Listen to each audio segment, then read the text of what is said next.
conversamos sobre alienación y aceleración. Hoy día vamos a conversar sobre desobediencia civil. Tenemos acá a tres panelistas. En primer lugar vamos a escuchar a Robin Celicates, cuya presentación se titula Desobediencia civil, democracia radical y teoría crítica de la política. Robin es profesor asociado de Filosofía Política y Social en el Departamento de Filosofía de la Universidad de Ámsterdam, miembro asociado del Instituto de Investigación Social de la Universidad de Frankfurt. Actualmente dirige el proyecto de investigación Transformación de la desobediencia civil.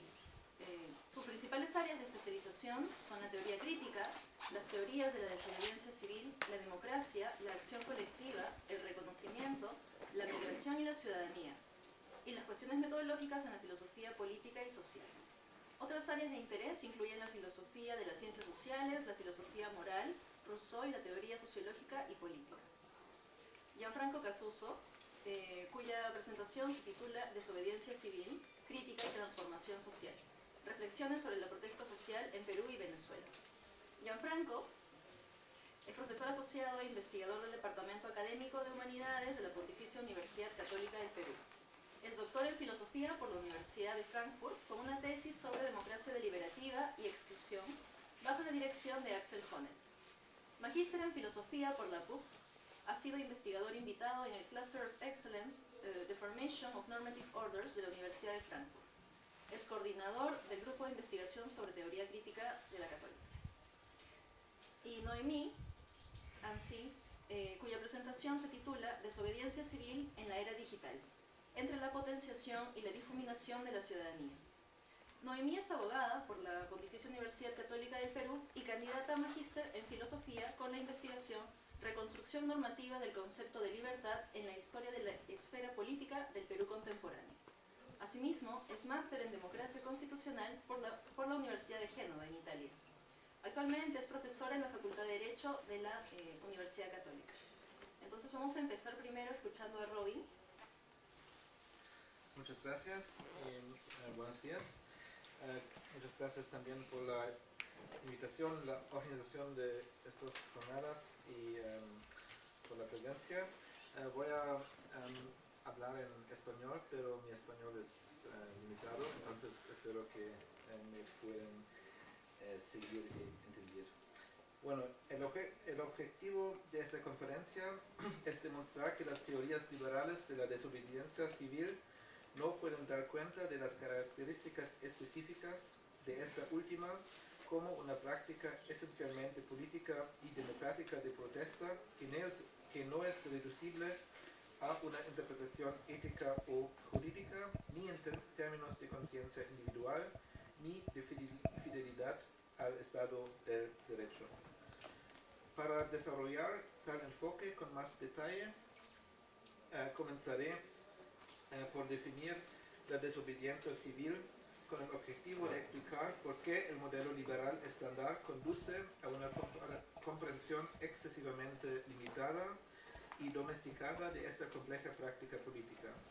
En segundo lugar, demostraré que la práctica política de la desobediencia civil está situada entre dos polos: la política simbólica y la confrontación real. Sostengo que la tensión irreductible entre estos polos explica precisamente su potencial politizante y democratizador. Por último, examinaré brevemente el papel de la desobediencia civil en las democracias representativas desde el punto de vista de una teoría crítica de la política emancipadora y sus obstáculos. Primera parte, ¿qué es la desobediencia civil? La definición propuesta por John Rawls logró poner la categoría de desobediencia civil en la agenda del pensamiento político liberal.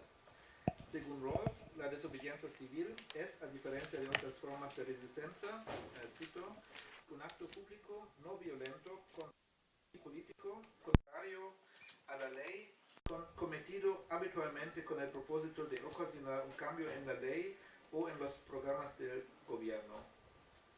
Con este acto se intenta apelar al sentido de justicia de la mayoría, manteniéndose dentro de los límites de la fidelidad a la ley, que se expresa la voluntad de aceptar las consecuencias legales de la propia conducta. En el debate filosófico sobre la desobediencia civil, prácticamente todos los aspectos de esta definición han demostrado ser controvertibles. Aquí solo puedo indicar brevemente algunos de los problemas más obvios. Para empezar, ¿qué implica exactamente el criterio de que la desobediencia civil tiene que ser pública? Exige que las autoridades sean informadas de antemano sobre el acto de desobediencia, como Rawls sugiere, y Habermas, que ha escrito un artículo muy importante sobre la desobediencia también, como Habermas subraya. No es difícil ver que el ejercicio y la eficacia de formas bien establecidas de desobediencia civil, como bloquear una intersección muy transitada, ocupar un edificio de una universidad, u obstaculizar la deportación de los llamados inmigrantes ilegales en Europa, por ejemplo, depende precisamente de no dar previo aviso a las autoridades. Y también hay formas de desobediencia anónimo, como este ejemplo de Anonymous, sobre que Noemí va a hablar también, que no son público en una interpretación de público como Rawls y Habermas lo entienden. Además, el criterio de la no violencia da lugar a problemas similares. Si civil en desobediencia civil es realmente equiparado con no violento en el sentido de puramente simbólico, como afirma Habermas, se oscurece el hecho de que la no violencia es compatible con formas específicas de coacción, por ejemplo, restringir la libertad de circulación de no participantes si bloquea una intersección, la violencia hacia cosas como edificios o carros, o la violencia contra uno mismo, con formas de violencia que son muy importantes por el protesto. Sin cuestionar cómo la violencia y la no violencia se entienden, así voy a mostrar algunos ejemplos y que se ve que ese criterio de la no violencia es muy complicado. Aquí, ¿quién es violento? El quien es en la posición del desobediente o el Estado. Sin cuestionar cómo la violencia y la no violencia se entienden tanto en la teoría como en la práctica, y sin prestar más atención a cómo esta distinción es instrumentalizada políticamente, insistir en el carácter necesariamente no violento de las formas civiles de resistencia es tanto teórica como políticamente problemático. Hoy en día, en muchos países, pararse colectivamente en un lugar o sentirse en la calle puede ser considerado, tanto en el discurso político como en los tribunales, como un acto de coerción violenta. Estos son unos estudiantes, incluido de mí, en la Universidad de Ámsterdam, encirculado por la policía. Eso es el protesto del Standing Man en Turquía, en Istambul, y la policía considera que eso es una demostración ilegal de pararse en un espacio público.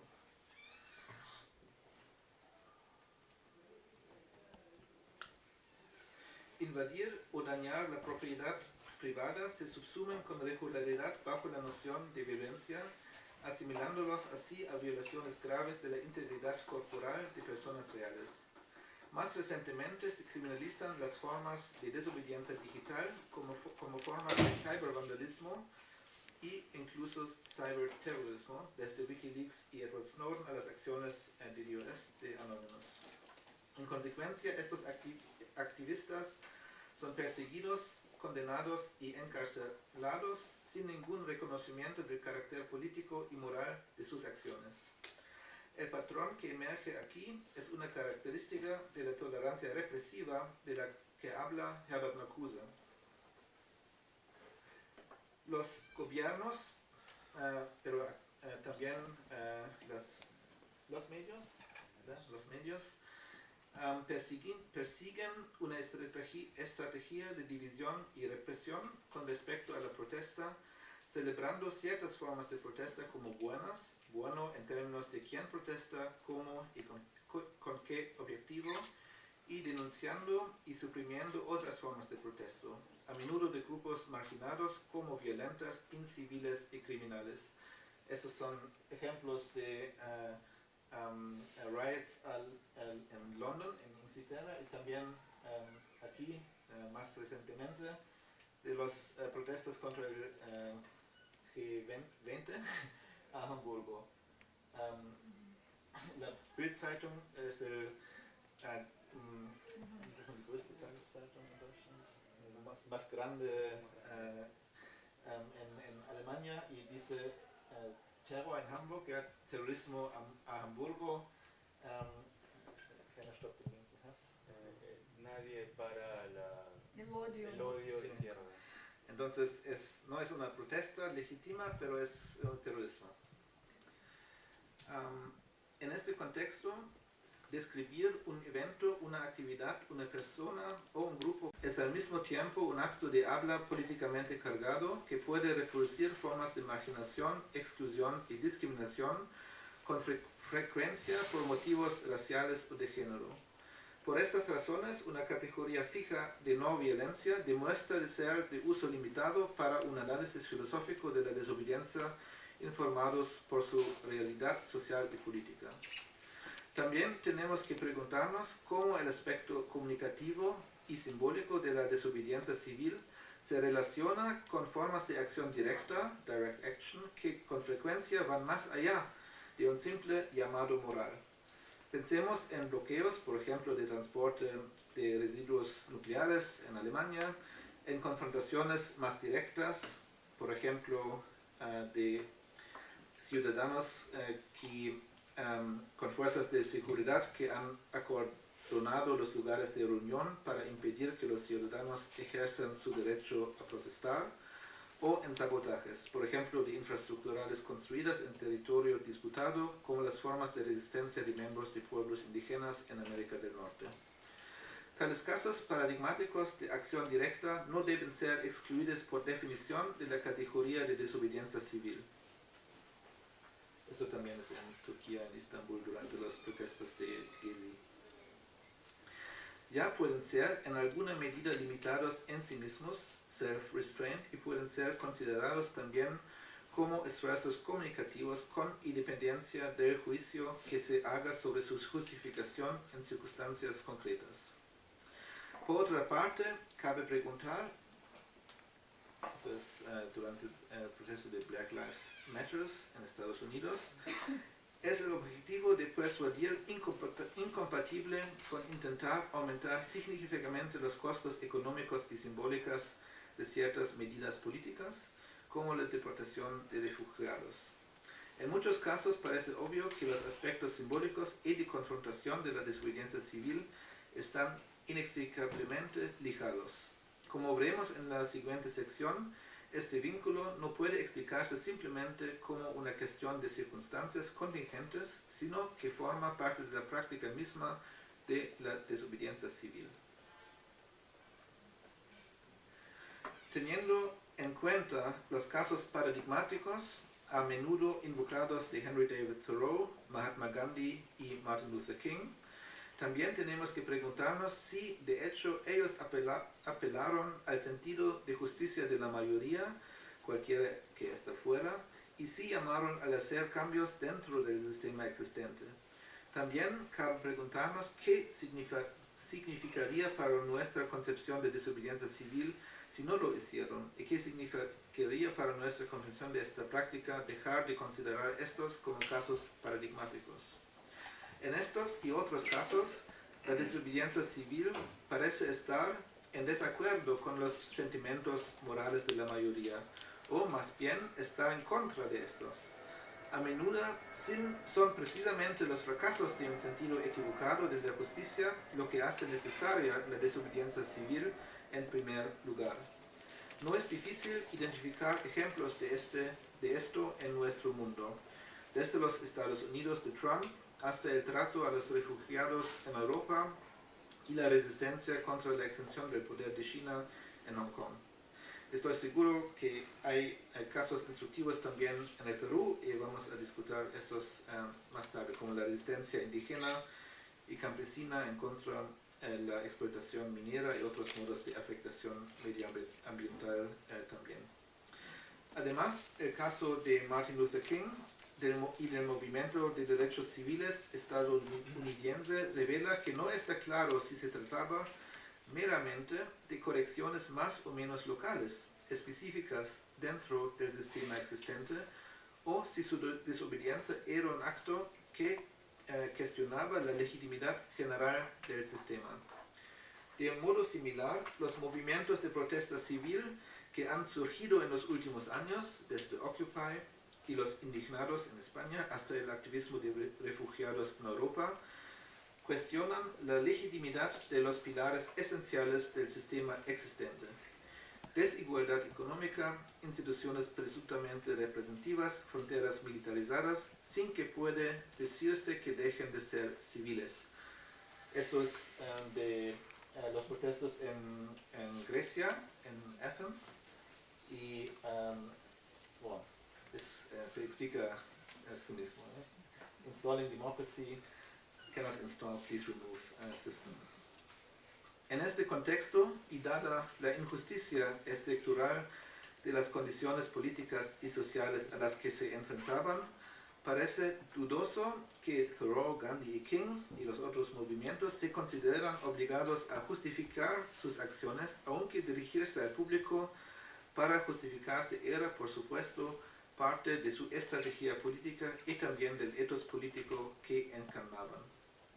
En consecuencia y en contra de los autores que siguen a Rawls, como William Scheuermann, la exigencia general de que la desobediencia civil tiene que permanecer dentro de los límites de la fidelidad a la ley para poder contar como desobediencia civil deja de ser plausible. Dado que las cuestiones planteadas aquí sobre la definición liberal estándar demuestran que todos sus elementos son problemáticos y controvertibles, parece apropiado definir la desobediencia civil de una manera menos normativamente exigente y, por tanto, menos restrictiva, como un acto colectivo de protesta intencionalmente ilegal y motivado por principios con los cuales los ciudadanos, en un sentido amplio que va más allá de aquellos reconocidos como ciudadanos por un Estado en particular, persiguen el objetivo político de cambiar leyes específicas, políticas públicas o instituciones en formas que pueden ser vistas como civiles.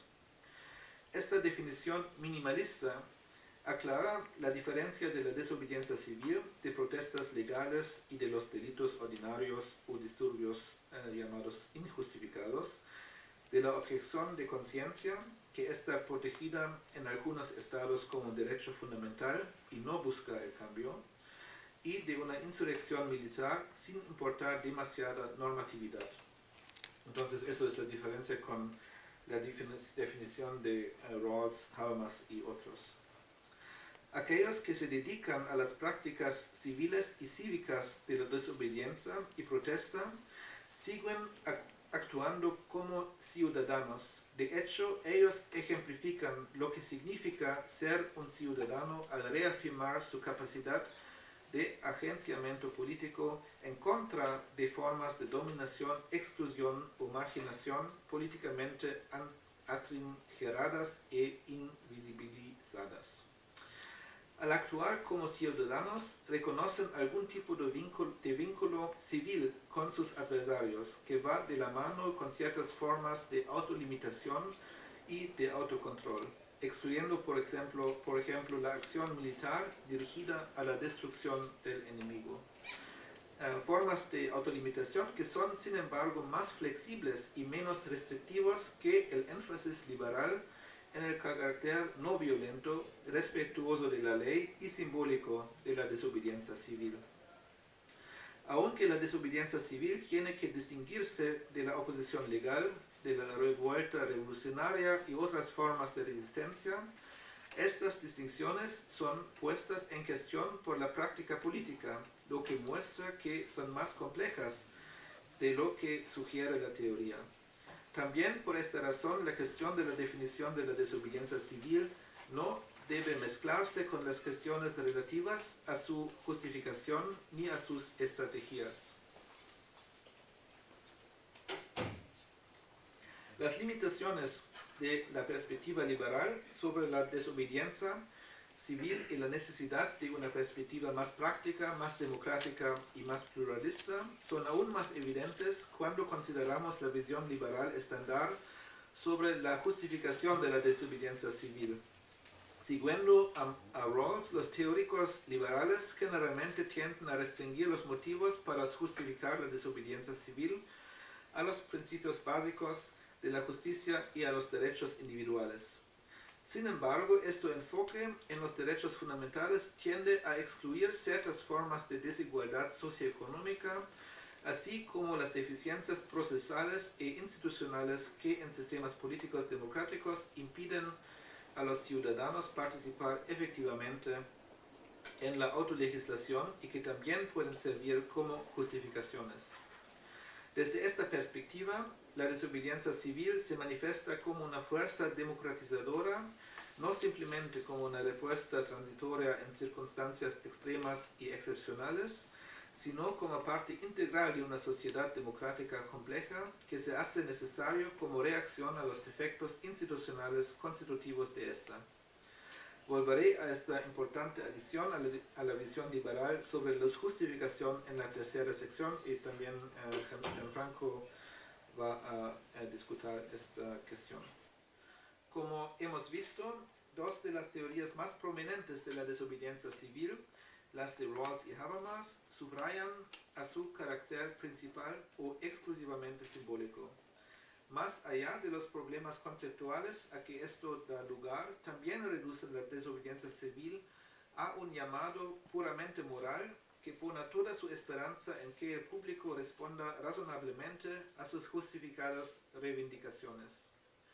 Sin embargo, esto parece excesivamente optimista. Para ser políticamente eficaz, la desobediencia civil parece requerir un momento de confrontación real que va más allá de las restringidas formas de reivindicación puramente simbólicas y de aquellas consideradas como razonables por las instituciones políticas existentes. Pero, ¿cómo comprender la relación entre la dimensión simbólica y la dimensión confrontacional de la desobediencia? Se pueden sugerir dos maneras. En primer lugar, se puede adoptar una postura más militante sobre la cuestión de la violencia. Desde esta perspectiva, la oposición no violenta se diagnostica con frecuencia como una forma fundamental de autoengaño. Su autopacificación en última instancia equivale a la autoneutralización política.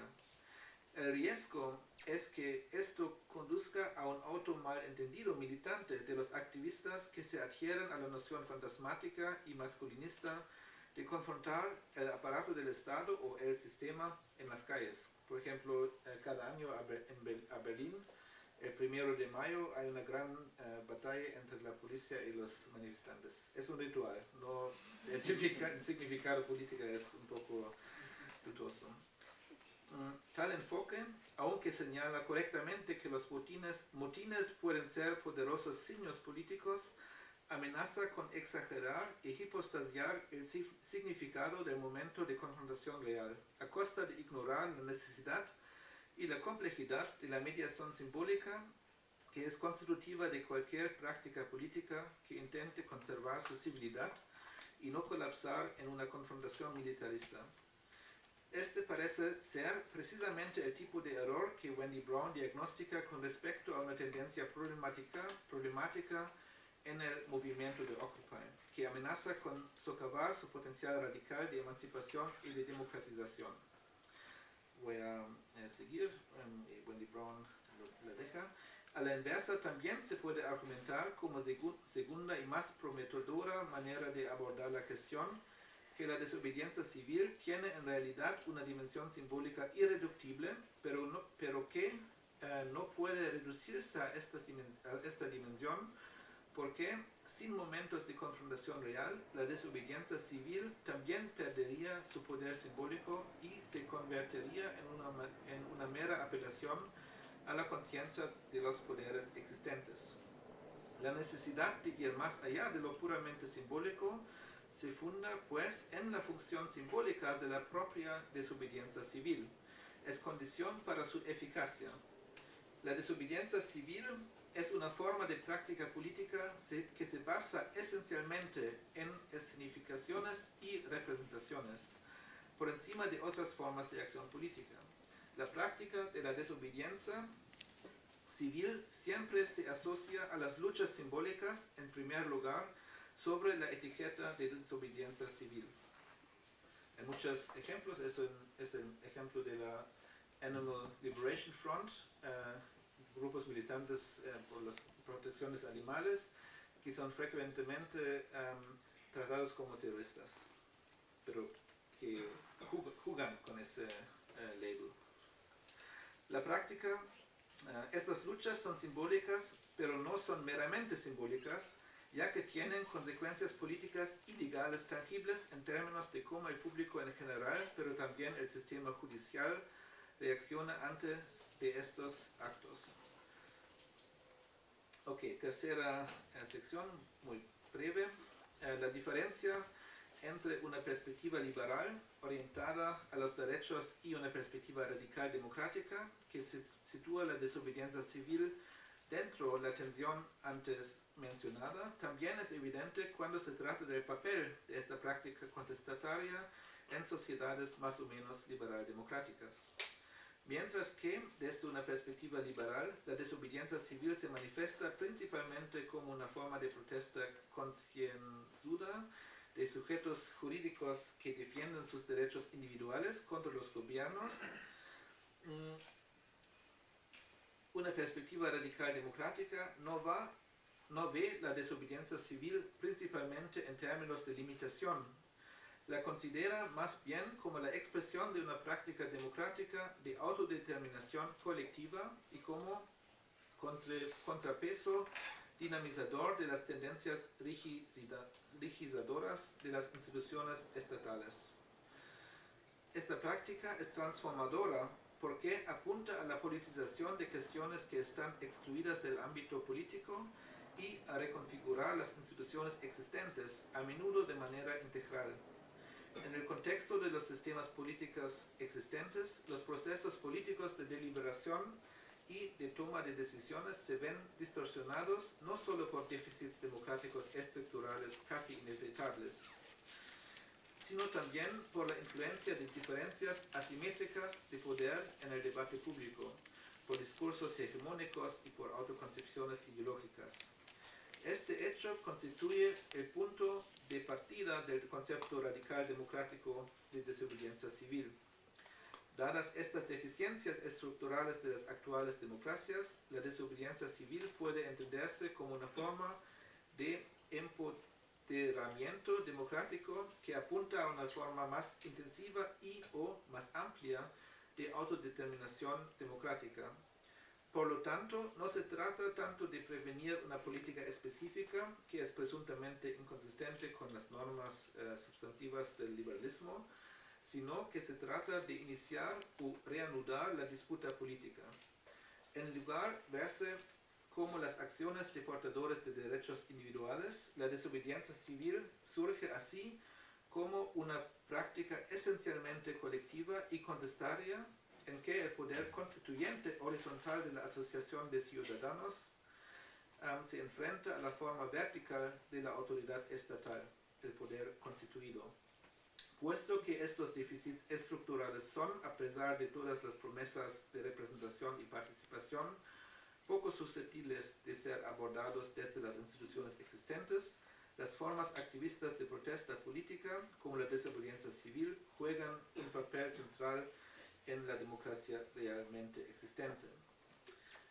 Sin embargo, lejos de ser un mero antilegalismo, esta posición simplemente explica las implicaciones de la observación de Hannah Arendt, que, para evitar malentendidos de lo que la ley puede lograr, debemos reconocer que la ley, cito, puede efectivamente estabilizar y legalizar el cambio una vez que ha ocurrido, pero el cambio en sí mismo es siempre el resultado de una acción extralegal. Contra el énfasis ético unilateral en la conciencia individual, y el enfoque liberal constitucionalista en los derechos individuales, los principios constitucionales y procedimientos institucionalizados. La posición radical democrática insiste en el potencial democratizador de la desobediencia civil como práctica de ciudadanos que no ven una alternativa institucionalizada y legal para expresar sus propias opiniones. Como tal, la desobediencia civil es vital para reavivar lo que queda de las energías políticas anárquicas de la esfera pública y empujar a las instituciones a prestar más atención a los puntos de vista y demandas articuladas por aquellos que carecen de una voz institucionalizada o institucionalmente reconocida. Gracias y disculpe por la...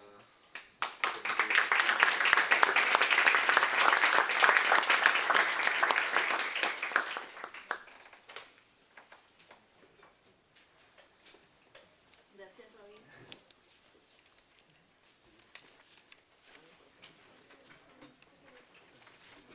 No, ya está bien. ¿Sí me escuchan, no? Sí. Ah. Pero ahí sí puede ser. Gracias, Robin. Bueno, ahora vamos a escuchar a Gianfranco Casuso, cuya ponencia se titula Desobediencia civil, crítica y transformación social. Reflexiones sobre la protesta social en Perú y Venezuela. Gracias. He dividido la presente ponencia en dos partes. En la primera quiero analizar dos casos de protestas sociales y desobediencia civil en Latinoamérica que han recibido atención mediática, aunque de manera desigual. Me refiero a las recientes huelgas de maestros, trabajadores de la salud y trabajadores mineros, por citar algunos, en el caso del Perú, y a las protestas en contra del gobierno de Nicolás Maduro, que pueden rastrearse hasta el de Hugo Chávez en el caso de Venezuela. En concreto, la pregunta que trataré de responder con las obvias limitaciones es por qué el caso venezolano suele ser percibido por el grueso de la opinión pública como una resistencia legítima, mientras que el peruano no suele contar con la misma aceptación e interés. En la segunda parte extraeré algunas lecciones de la comparación entre ambos tipos de protesta para presentar una propuesta teórica que articule el componente social ontológico de la desobediencia civil con la función transformadora de la crítica social. Para descartar la fácil hipótesis según la cual la represión violenta sería exclusiva del gobierno venezolano, y que es eso lo que distingue este caso de otras protestas sociales en la región. Protestas que lamentablemente no han conseguido tanto apoyo incondicional, si bien es cierto que muchas veces este apoyo se ve reducido a hashtags y banderitas en Facebook. Esto puede quedar más claro si tomamos en cuenta actos de represión como lo ocurrido en Perú en el año 2009 en Bagua.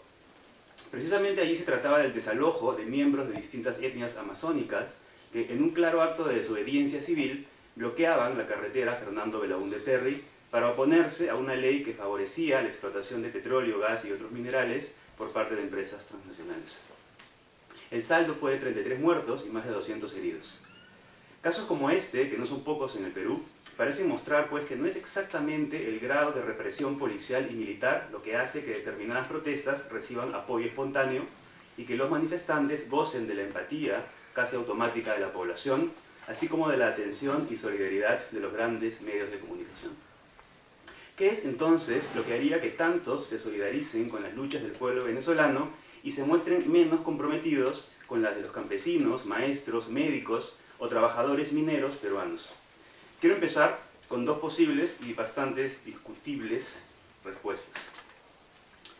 Una primera respuesta, bastante simple, es que en el caso de Venezuela, las protestas más radicales y los intentos golpistas estarían motivados por intereses privados que los tradicionales grupos de poder harían pasar como demandas de justicia básica. Para ello, recibirían el apoyo de los medios masivos de comunicación y de gobiernos aliados, de modo que lograrían manipular a la opinión pública global y mantener así sus privilegios. En ese sentido, da igual si sus adherentes y aportantes los encuentran entre auténticos demócratas, banqueros, oligarcas o nostálgicos terratenientes a caballo. A todos los uniría una suerte de afinidad electiva fuertemente ligada a la idea, extendida en dichos ambientes, de que la izquierda es esencialmente nociva y, como diría el fanático simpatizante de la doctrina Truman, debe ser combatida allí donde busque asomarse. Esta respuesta puede ser en parte cierta, pero no me parece ser una opción realmente convincente o seria para diferenciar entre el apoyo a uno u otro tipo de protesta. Una segunda respuesta podría ser llamada liberal. Según esta, lo que legitimaría a una protesta sería su enfrentamiento con una tiranía, ya sea para restablecer un estado de cosas democrático interrumpido o para instaurar uno donde antes no lo hubo. Este tipo de protesta se diferenciaría de aquellas que se dan en el seno de un gobierno democrático, dentro del que no sería legítimo transgredir los límites impuestos por ciertos principios elementales, los cuales serían incuestionables al formar parte de lo que Rawls llama el sentido de justicia de la mayoría. Entre estos principios se encuentran las interpretaciones unívocas, auténticas, de las libertades liberales clásicas, tales como el derecho de reunión, a la propiedad o al libre tránsito. A pesar de sus virtudes, el problema con esta segunda aproximación es que coloca toda la carga de la prueba en la indiscutible legitimidad de aquellos principios de orden superior. Y claro está, eso es tanto como postular para ellos una fuente trascendental de validez, que no necesita ser demostrada.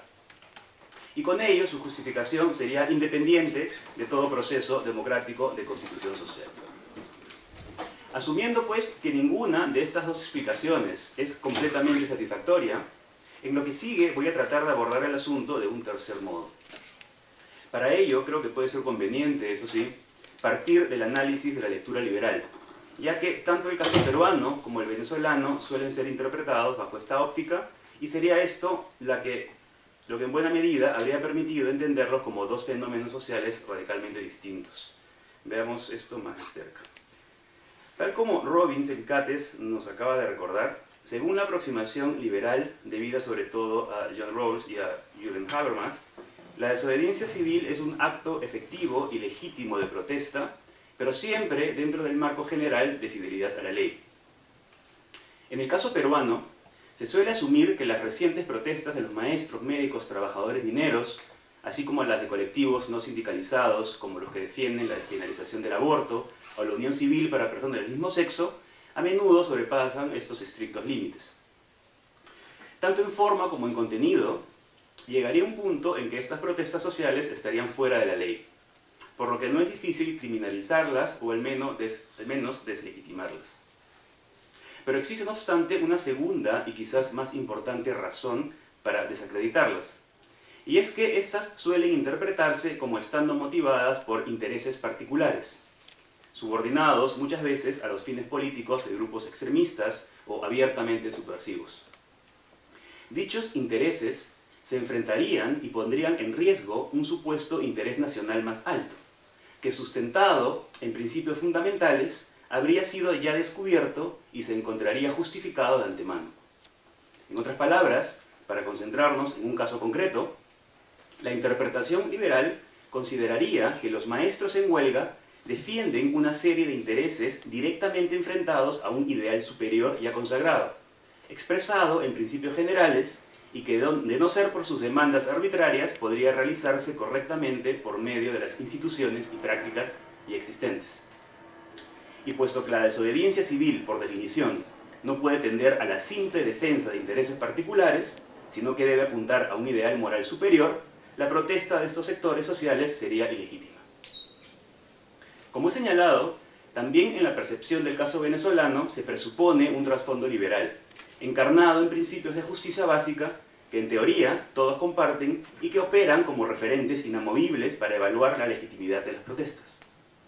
Aquí pues los actos de los manifestantes se justifican en virtud de una suerte de ideal supremo, sin considerar que entre aquellos existen, además de demócratas, también grupos fascistas, paramilitares, golpistas o simplemente mercenarios. En ese sentido, la construcción ficcional de pueblo venezolano recibe apoyo incondicional porque aparentemente buscaría restaurar un Estado de derecho legítimo amparado en principios liberales que habría sido interrumpido por un grupo que condena al país al retroceso económico y político. Mi tesis es que en el análisis liberal de ambos casos hay algo importante que se está perdiendo de vista. Voy a tratar de explicarlo desglosándolo en sus dos aspectos. En primer lugar, está el ignorado problema de la indeterminación normativa, el cual plantea la pregunta de si realmente existen principios que todos entiendan de manera unívoca y que sean objetivamente accesibles a los muy diversos grupos sociales. Lo que parece haber más bien es un conocimiento tácito sobre determinados valores y normas que regulan de distinta manera el comportamiento de las personas.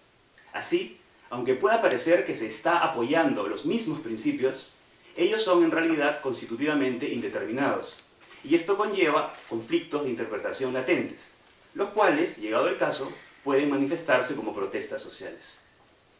Así, en el caso de la reciente huelga de maestros en el Perú, los reclamos por libertad, justicia y bienestar, tomados de manera abstracta, representan a primera vista demandas con las que pocos estarían en desacuerdo.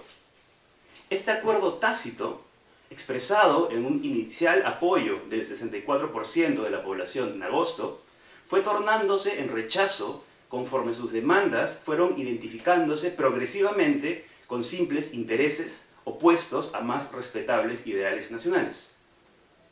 Muchos medios masivos vieron tempranamente que el apoyo de la ciudadanía disminuye cuando es mayor la brecha entre estos ideales y los intereses grupales particulares, y disminuye aún más cuando apoyar las luchas de ciertos sectores sociales exige ya no la adecuación simple con principios inmutables, sino la aceptación de la esencial contingencia y la necesidad de reconfiguración de los principios mismos, así como del sistema de creencias en el que estos se apoyan. Esto se agrava naturalmente cuando las demandas particulares ni siquiera son compartidas por la mayoría o no gozan de suficiente popularidad. Es decir, en nuestro caso, cuando van asociadas a luchas sociales y económicas típicamente de izquierda, o cuando son forzadas a ser vistas como prosenderistas. En acentuar o forzar esta asociación, algunos medios de comunicación son ciertamente expertos. Y algunos columnistas también, ¿no? Obviar el carácter indeterminado de los principios niega, además, un segundo aspecto básico de la desobediencia civil, que es, como Robin lo ha mencionado, su rol transformador. No se trata simplemente de oponerse como ciudadanía atizada por los medios masivos a ciertos obstáculos que aparentemente nos desviarían del buen y único camino constituido sobre la base de cierta idea de progreso y desarrollo. A diferencia de esta función claramente restauradora, el aspecto transformador de la desobediencia civil apunta más bien a reconocer que un estado de cosas actual representa una defectuosa, incompleta o distorsionada encarnación de ciertos valores, que si bien pueden ser tácitamente aceptados, su contenido y modo de realización son siempre corregibles, precisamente en virtud de su indeterminación constitutiva. Por ello, las luchas sociales muchas veces sirven para revelar esta indeterminación y contingencia, ayudando a conferir nuevos significados a términos antiguos y modificar así la constelación de valores sobre la que los principios vigentes se asientan. Estas luchas ponen en evidencia conflictos de interpretación y contradicciones que son inherentes a principios normalmente aceptados, a un cauce original, sino en resignificar y transformar formas de valoración cuya validez no suele ser cuestionada. De este modo, se puede estar de acuerdo con la libertad, la justicia y el bienestar, pero si estos ideales se definen exclusivamente en términos de libertad de oportunidades y derechos individuales de propiedad, es claro que muchas de las demandas por libertad social o por una más equitativa distribución de los recursos serán rechazadas por estar fuera del canon de lo que legítimamente puede exigirse en una protesta. A diferencia de la tesis liberal o incluso libertaria, no es conveniente partir simplemente de la incuestionada validez de los principios, aludiendo a una cierta concepción pública del bien, como podría decir Rawls. Pese a su pretendida neutralidad, esta tesis presupone un ethos sustancial, accesible por igual, supuestamente, a todos los miembros de la sociedad, el cual representa un punto de referencia exclusivo para el juicio y la crítica. Con esto no se consideran formas alternativas de interpretar y realizar los principios, y es precisamente esto sobre lo que cabría legítimamente desacuerdo. En ese sentido, la desobediencia civil puede favorecer el desbloqueo de las capacidades cognitivas necesarias para percibir estas otras voces, Y esto, claro está, no ocurre únicamente dentro de los ámbitos deliberativos formales, bajo ciertas circunstancias y reglas de juego establecidas de antemano, sino que exige más bien admitir la indeterminación y corregibilidad de aquellos principios que en un momento aparecen como plenamente justificados y correspondientes con la realidad social, pero que precisamente en virtud de actos de desobediencia pueden revelarse como habiendo sido encarnados de manera arbitraria o distorsionada, con lo cual el significado de los principios mismos exige una modificación. En su ponencia, Robin se ha referido también a dos aspectos de la desobediencia civil.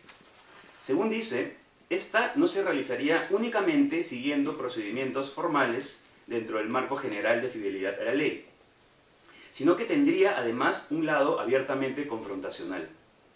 No obstante, a pesar de poder encontrarse en los trabajos de Robin que esta segunda vía cumple un rol socioconstitutivo y en esa medida tiende a la transformación de órdenes sociales fácticos cuando se revelan como injustos, no me termina de quedar claro qué es exactamente lo que haría legítima a una protesta de esta naturaleza. En otras palabras, si bien esta segunda función no es limitante como la puramente simbólica, sino que favorece a los procesos de autodeterminación democrática, como he dicho, no se explica de qué manera ella permite distinguir entre demandas que deben ser socialmente aceptadas de otras que, como la de los grupos nacionalistas de extrema derecha, en su intento por transformar a la sociedad en algo que consideran más justo, pueden terminar yendo en contra incluso de las libertades más elementales. ¿Cuáles serían, pues, los límites de radicalizar la práctica de la desobediencia civil al punto de crear un orden social que contradiga y termine por eliminar principios básicos de convivencia, como la tolerancia? Los principios liberales están de alguna manera incluidos ya en la dimensión confrontacional de la desobediencia civil, o realmente no pueden constituir ningún tipo de límite a la confrontación, ni siquiera uno interno. Creo que este problema, si es que realmente existe aquí un problema, eso lo dirá Robin después, podría deberse a la ausencia de un criterio claro de progreso y de una explicación socioontológica del modo en que la crítica y los cambios sociales se llevan a cabo de modo inmanente. Por ejemplo, según criterios de adecuación y consistencia con ideales imperfectamente encarnados, como podría ser la lectura hegeliana que tiene Axel Honneth. En ese sentido, en la segunda parte de mi ponencia quiero bosquejar una forma de llenar este vacío teórico sin perder de vista el componente transformador y radical que claramente le corresponde a la desobediencia civil y vinculándolo con una noción de progreso entendida de modo no sustancialista. Para ello, seré deliberadamente polémico aprovechando la presencia de Robin, esperando escuchar luego si su aproximación contiene ya o sería compatible con algunos de estos elementos. Segunda parte. Crítica social entre la restauración y la transformación. La crítica como praxis conlleva un aspecto transformador que la distingue casi por definición de la conducta orientada a la reproducción y conservación social. Pero profundizando un poco más en las ideas recién expuestas, el asunto ya no parece tan sencillo. Veamos esto más de cerca. Partiendo de su carácter transformador, la crítica puede tener un efecto progresivo, pero también uno regresivo. Es decir, el cambio puede servir para mejorar una determinada situación social, pero también para empeorarla. En ese sentido, en los recientes debates sobre la idea de progreso, tema sobre el que discutimos ayer, parece haber cierto acuerdo en determinar las mejoras sociales según un criterio más bien formal, antes que sustantivo. Esto se debe a que tomar como parámetro de progreso ciertos logros materiales en una sociedad, tales como la abolición de la esclavitud, el sufragio universal o la legalización del matrimonio homosexual, podría derivar en una peligrosa autocomplacencia, que finalmente llevaría, como de hecho ha ocurrido históricamente, a la imposición, muchas veces violenta, de las propias creencias sobre otras culturas consideradas atrasadas o primitivas. Por el contrario, un criterio formal entiende el progreso principalmente como la ausencia de bloqueos para percibir nuevos problemas que pueden afectar negativamente la posibilidad de autorrealización de los miembros de distintos grupos sociales. Esto naturalmente requiere la participación de los grupos y movimientos afectados, ya que, como afirma Rahel Yegi, Así se favorecen los procesos de acumulación de experiencias y aprendizaje social que redundan a su vez en una mejor solución a los problemas. La regresión, en ese sentido, consiste en acallar las voces de los afectados e impedir la problematización de nuevos sectores de la realidad social. Pero usar un criterio sustantivo para medir la legitimidad de la crítica como progreso social puede conllevar otro riesgo. Y esto es particularmente observable en la percepción que suele tenerse de las protestas en Venezuela. Me explico. La crítica puede buscar la transformación, pero también la restauración de un estado de cosas considerado como la mejor o única realización posible de ciertos valores e ideales cuyo contenido es supuestamente inmejorable. En ese sentido, este estado de cosas representa un núcleo sustancial incuestionable y necesario. Ya que la crítica social y el activismo en Venezuela, esa es la percepción más común, buscaría eliminar aquellos obstáculos que fomentan una suerte de situación de atraso, bien podría creerse que estos cumplen una función progresista. Este es, de hecho, el sentido en que se ha legitimado la mayor parte de las revueltas liberales en contra de reformas de izquierda de gobiernos en Latinoamérica. Habría, pues, un ideal perdido que se busca recuperar, con lo cual la política se torna en una suerte de búsqueda mesiánica guiada por tal horizonte teleológico. El problema es que, entendida en este sentido, la crítica cumpliría una función muy en la línea de la tendencia conservadora antes indicada, ya que se asume que tras un periodo de desviación, lo correcto es volver a una situación previa en la que estábamos mejor encausados. Es interesante notar que distintos movimientos ultraconservadores de extrema derecha, sean nacionalistas o no, coinciden en defender variantes del eslogan Make America Great Again, que llevó a Donald Trump a la presidencia de Estados Unidos y que encarnan precisamente la nostalgia por un pasado mejor, cuya restauración queda en manos de líderes carismáticos representantes del orden, la seguridad y la prosperidad. Esta extraña y paradójica coincidencia entre conservación, crítica y transformación solo es posible si entendemos al progreso en términos sustantivos. Y ello, como he sugerido, siempre será un criterio problemático para definir el progreso. En todo caso, plantea serias dudas a tal forma de hacer crítica social. Yo creo que hay una manera más coherente de comprender a la crítica, y en eso, precisamente, la desobediencia civil exhibe todo su potencial como fuerza constituyente de lo social. Tal como he sostenido, sirviéndome de dos casos muy distintos de protestas sociales, la desobediencia civil puede cumplir un rol transformador que le permita liberarse de esta fatal coincidencia con el conservadurismo, el dogmatismo y la regresión.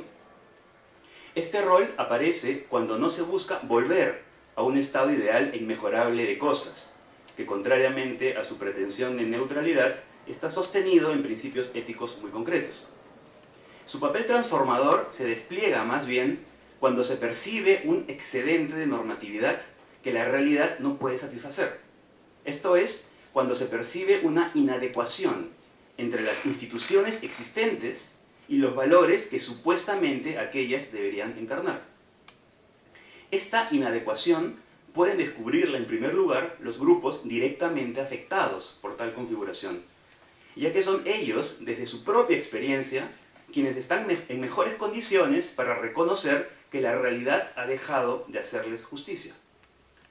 Tomar en cuenta las demandas auténticas de los grupos sociales exige por ello una resignificación y modificación de la estructura de los principios mismos. Así, por ejemplo, las demandas de los maestros en huelga podrían ser interpretadas desde una perspectiva liberal exclusivamente como exigencias económicas, como un pedido de aumento de sueldo. Pero su correcta comprensión exige mucho más, ya que su satisfacción requiere toda una reformulación del estatus social de la labor docente, y ello claramente involucra muchas más dimensiones además de la económica. La desobediencia civil no tiene como meta simplemente la realización de intereses privados, sino que partiendo de demandas que en principio y en apariencia atañen solo a un grupo, se orientan en realidad a modificar una normatividad vigente, junto con todo el contexto que le da sentido.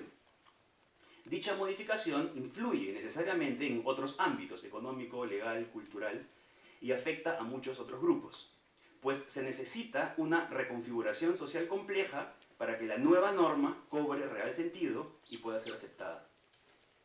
De esta manera, el actuar fuera de la ley se justifica en virtud de esta dimensión constituyente transformadora de la desobediencia civil, algo que, como hemos visto, es casi imposible de justificar desde la perspectiva liberal. La desobediencia civil, por lo demás, no tiene que ver solo con un tipo particular de lucha, sino que es un recurso que puede ser utilizado por cualquier movimiento que busque esta forma de cambio social, el cual tiende, en última instancia, a la construcción de una sociedad más justa y más inclusiva. Gracias.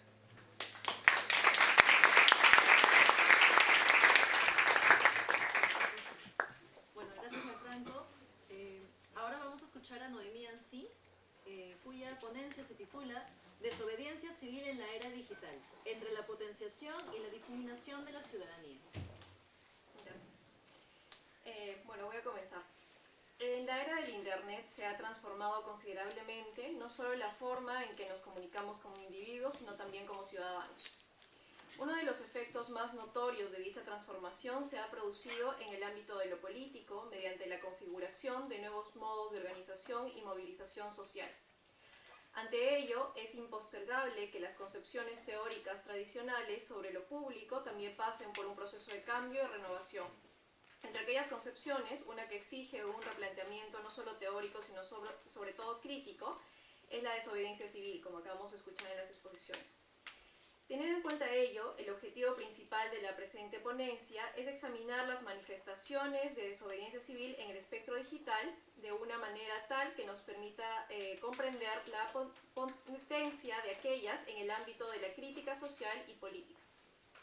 Para lograrlo, únicamente nos concentraremos en dos aspectos del fenómeno: el carácter anónimo y el daño potencial de algunas formas de activismo virtual. Ambos aspectos que regularmente son utilizados para erosionar la legitimidad jurídica y política de estas nuevas tácticas de protesta. En este escenario, se hace apremiante proponer alternativas que impulsen al ciberespacio como una plataforma de empoderamiento ciudadano, resignificando su contenido y promoviendo la participación en las acciones colectivas que se gestan en él, pero al mismo tiempo trazando sus limitaciones. Para lograr dicho objetivo, dividiremos esta exposición en tres partes. En la primera, presentaremos como un ejemplo reciente de activismo virtual al movimiento denominado Anonymous, que también fue ejemplificado por Robin, a fin de llamar la atención sobre el desafío que enfrenta en la actualidad la teoría de la desobediencia civil electrónica a partir de la realización de formas más complejas de protesta social. En la siguiente parte abarcaremos la pregunta sobre si es posible considerar algunos actos de protesta digital que son anónimos y potencialmente dañinos como manifestaciones legítimas amparadas por la protección jurídico-constitucional que se deriva de la desobediencia civil. Finalmente, propondremos algunos puntos clave para comprender los problemas de erosión que se generan en la idea de ciudadanía al avalar desde la teoría aquellas nuevas tácticas de acción colectiva. Entonces, en la primera parte comienzo planteando una pregunta que se concretiza en el ejemplo de Anonymous. Entonces, lo que me pregunto es, ¿las acciones de Anonymous, por ejemplo, podrían ser consideradas legítimas desde la perspectiva tradicional o liberal de la desobediencia civil electrónica? Hacia mediados de la década de 1990 surgió el término hacktivismo como una forma de expresar una serie de acciones que se empezaban a desarrollar desde la web y que tenían como característica común el uso de gestos simbólicos con incidencia directa en la política. Diversos teóricos y artistas concentraron su interés en estas nuevas manifestaciones y buscaron indagar en las posibilidades de llevar ciertas formas de protesta social de las calles hacia el Internet. A través de un análisis de las distintas formas en que se organizaban y movilizaban los grupos de activistas, se intentó averiguar si era posible replicar el impacto de alguna de ellas desde la infraestructura digital. Con este afán se propuso una primera forma de clasificar las tendencias políticas promovidas desde el ciberespacio y se ofreció así una división entre conceptos como activismo computarizado, desobediencia civil electrónica, hacking politizado, entre otros. Dentro de este marco, las acciones digitales consideradas como manifestaciones de desobediencia civil debían cumplir características específicas, con la finalidad de que sean diferenciadas y en esa medida se les otorgue una mayor legitimidad. Así, por ejemplo, al comparar el activismo computarizado, es decir, el primer caso de la clasificación, con la desobediencia civil electrónica, se afirmaba que el primero era mucho menos amenazante que la desobediencia debido a que el activismo computarizado únicamente percibía la web como una infraestructura de comunicación para la convocatoria pública de personas que buscaban organizar una protesta tradicional en el espacio no digital. Mientras que en los casos de desobediencia civil, los activistas usaban la plataforma del Internet en sí misma como un objeto o sitio para la acción política. Es por dicha razón se indicaba que en este último supuesto había un elemento transgresor que caracterizaba la acción. Ahora bien, en el caso de la distinción entre manifestaciones de desobediencia civil electrónica y hacking politizado, que es un tercer supuesto en la clasificación, el escenario se invertía en cierta medida, ya que en esta comparación la primera, es decir, la desobediencia, era considerada como menos transgresora que el segundo, es decir, que el hacking politizado. Esta caracterización le otorgaba a aquello que calzaba dentro de los estándares tradicionales de la desobediencia civil electrónica una fuerte legitimidad que conllevaba a ubicarla dentro de los márgenes de lo legal, mientras que en los casos de hacking politizado la situación se tornaba distinta. ¿Cuáles eran aquellos rasgos que definían los actos de desobediencia civil electrónica? De acuerdo a Ray, una gran diferencia entre el hacking politizado y la desobediencia civil electrónica es que en esta última los actores no ocultan sus nombres, operan libre y abiertamente, mientras que en la mayoría de los hackeos políticos son hechos por personas que desean mantenerse anónimas y que se movilizan individualmente y no a través de grupos específicos. En ese sentido, uno de los rasgos definidos que permitía la distinción entre ambas formas de política digital era la publicidad de los actores que participaban en las prácticas de desobediencia civil electrónica. La utilización del rasgo de la publicidad como estándar distintivo puede rastrearse entonces en el afán de tomar como analogía el concepto clásico o liberal de desobediencia civil desarrollado en el modelo de la esfera pública y proveniente de la tradición de Rawls y Habermas principalmente para el ámbito del ciberespacio. Es decir, había una intención de hacer una analogía de tal manera en que se busquen las mismas características del espacio público no virtual en el espacio digital. En otras palabras, lo que se pretendía era que aquellos actos que usaban a la web como objeto de protesta política para ser considerados como legítimos debían compartir las mismas características básicas que aquellos actos que se realizaban en el ámbito no virtual. Así, por ejemplo, una de las definiciones que se propusieron era la siguiente. Es decir, una de las definiciones para decir qué cosa debía ser desobediencia civil electrónica. Con la finalidad de que el hacking califique como un acto de desobediencia civil, los hackers deben estar claramente motivados por cuestiones éticas, ser no violentos y estar preparados para aceptar las repercusiones de sus acciones. El tercer requisito propuesto en esta definición, referido a la aceptación de la responsabilidad de los actores, está relacionado con ese llamado a la publicidad y al no anonimato como requisitos de la desobediencia civil electrónica. Desde la perspectiva de IMAR, por ejemplo, los ataques de hacktivismo anónimo imponen costos significativos al bienestar social porque, entre otros efectos, contribuyen a incrementar el sentido de ansiedad entre la población sobre la seguridad en el Internet, el cual se convierte cada vez más en una herramienta para la economía y otros importantes intereses. Por consiguiente, es posible concluir que, desde la concepción tradicional de la desobediencia civil electrónica, una manifestación digital que se ejecuta anónimamente no puede ser considerada como legítima y, por lo tanto, estaría fuera del ámbito de protección jurídico-constitucional. Para la clasificación que presentamos hace un momento, estas acciones anónimas podrían considerarse como casos de otro tipo de política digital, por ejemplo, como actos de hacking politizado. Pero ¿cuáles son entonces las consecuencias de excluir dichas acciones del marco de la desobediencia civil electrónica? Se sostiene que una de las razones para el anonimato y el secretismo es que las consecuencias son altas, mientras que las formas de desobediencia civil electrónica se encuentran tal vez en un área ambigua de lo legal. ciertos tipos de hackeos políticos son incuestionablemente ilegales. Por lo tanto, tal como lo señalamos, si una práctica es excluida de los márgenes de la desobediencia civil electrónica, podrá ser no solo prohibida y sancionada desde el derecho, sino que además, como protesta ilegítima, será no tolerada por el ordenamiento social en general. Teniendo en cuenta lo expuesto, dirijámonos a la pregunta planteada en este apartado. ¿Podría Anonymous ser considerado como un movimiento legítimo dentro de la concepción tradicional de la desobediencia civil electrónica? En este caso concreto, se produce un escenario que devela claramente la crítica planteada por Robin Selicates a la perspectiva liberal de la desobediencia civil, que debe ser comunicado previamente, que apela al sentido de justicia de la mayoría, que se realiza dentro de los límites de la fidelidad al derecho y sin desafiar la legitimidad del orden existente. Si bien se está tratando de diferenciar a la desobediencia civil de otras formas de acción política, se termina trazando límites teóricos entre las distintas maneras de lucha social que ni siquiera son claros en la propia realidad.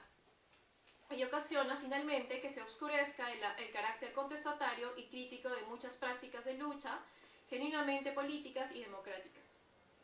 Y es justamente este el riesgo que corre desde la perspectiva tradicional de desobediencia civil electrónica un movimiento social como el gestado a través del seudónimo Anonymous. Según Milan, este movimiento resalta y condensa muchas características que son típicas de las formas contemporáneas de acción colectiva, es decir, la centralidad del Internet y sus herramientas como plataformas para y arenas de la acción colectiva, el rol crucial que juegan los individuos, el protagonismo de las experiencias subjetivas y privadas de los activistas y la expresividad y performatividad de su acción. Como un colectivo descentralizado y no jerarquizado de individuos, Anonymous ha marcado el inicio de una era totalmente distinta para la protesta social virtual.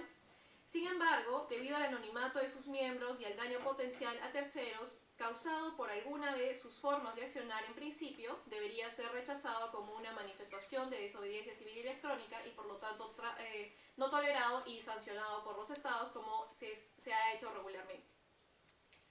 Ahora paso a la segunda pregunta planteada en la ponencia. Las prácticas colectivas de lucha política que son anónimas y generadoras de daño potencial a terceros podrían ser consideradas como legítimas desde la perspectiva radical de desobediencia civil y electrónica que acabamos de escuchar. Entre los diferentes cargos del crimen cibernético que se atribuye a los miembros de Anonymous en distintas partes del mundo encontramos romper sistemas informáticos, robar información confidencial, revelar públicamente información confidencial robada, secuestrar el correo electrónico de las víctimas y las cuentas de Twitter y destruir los sitios web de Internet de las víctimas. Pero no solo son los gobiernos los que buscan deslegitimar estas innovadoras tácticas de protestas a través de su criminalización, sino que además es mediante el uso del lenguaje simbólico que muchos medios de comunicación masiva buscan llevar y concentrar la atención en la novedad y en la perturbación causada, más que en el discurso político que se encuentra detrás de dichas tácticas. En contraste, se ha desarrollado una corriente amplia entre teóricos y activistas que ven en las acciones de colectivos como Anonymous un uso efectivo de medios tácticos que mezclan la creatividad subversiva y la subversión creativa y que ponen énfasis en lo tecnológico, lo transitorio y lo colaborativo. Así, el soporte de la protesta colectiva contemporánea es descrita como una nube donde un conjunto de ingredientes coexisten haciendo posible la movilización: identidades, narrativas, significados y saberes. Ello permite de alguna manera justificar el anonimato en estas prácticas, ya que este elemento, en lugar de generar perjuicios en la población, abre las posibilidades para el desarrollo de nuevas y beneficiosas formas de ciudadanía.